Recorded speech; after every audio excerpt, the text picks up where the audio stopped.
એમાં કોકને પાછી તકલીફો પડે છે. કોઈ કઈને એમ કહે છે કે આ દાડમના પૈસા નથી આવડવાના, બાવળિયાના ગણાઈ લેશે. એટલે આ બાવળિયા કોણે વાયા બાપા, બાવળિયા કોણ લાયું, એ તો કોઈક પૂર્વજોને પૂછો તો પછી ધ્યાન ઉપર આવશે કે આ ધરતી ઉપર બાવળિયા નતા, બાવળિયા વાવવાનું કોણે કર્યું ને એ બહારથી બાવળિયા કોણ લાવ્યું. બધું ખોલીને મત કેવડાવો, અમારી બધી મર્યાદા છે.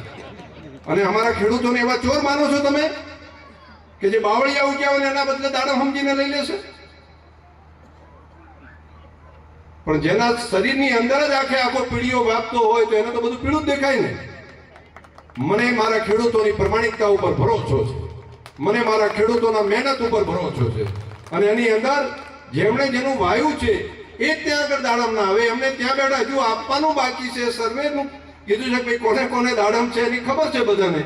એ દાડમ કઈ 12 મહિનામાં ના એમ ઉગે તૈયાર થઈને દાડમ આપવા મળે.